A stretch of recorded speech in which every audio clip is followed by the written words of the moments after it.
Now, a wide array of persons find themselves on the streets of any country for a number of reasons. And over the years, there have been an increasing number of organizations and individuals trying to help them. Still, the work is never done, and there are always more hands needed to help. In this evening's Ray of Hope, Krista Campbell features a Manchester-based facility which has recently expanded to help care for the parish's homeless. All you can give is a little ministry.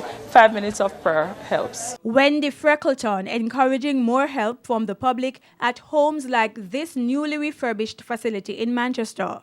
Ms. Freckleton is the chairperson for the renamed Candle in the Dark Empowerment Center, which doubles as a shelter and a drop-in facility for homeless persons. It's not just providing meals on a daily basis, but to see how we can assist these persons with rebuilding their lives and once again reintegrating into society. 73 homeless persons currently living on the streets of Manchester, some of them from other parishes.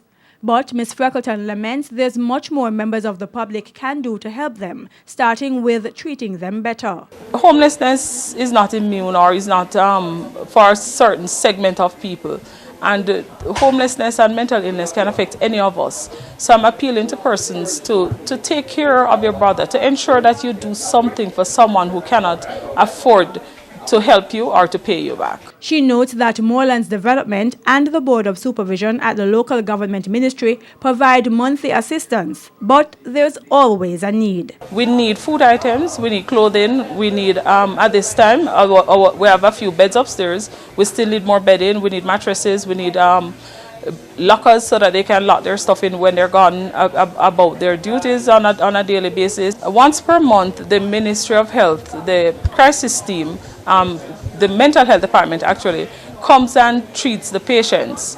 But of course, we do need more doctors to volunteer their time during the month so that we can treat those that have other conditions. A new doctor's quarters completes the upgraded facility, which also includes dormitories for male and female, the house mother apartment, as well as a cool-down room and bathroom facilities. The renovation was partly funded by the New Zealand Embassy Fund, along with donations of cash and labor from other groups.